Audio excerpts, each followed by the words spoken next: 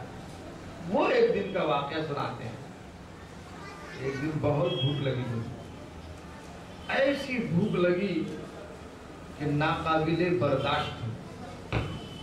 تب ڈائریکٹ ایسا مانگنا کھانا ان کی خودداری اس کی اجازت نہیں دیتی.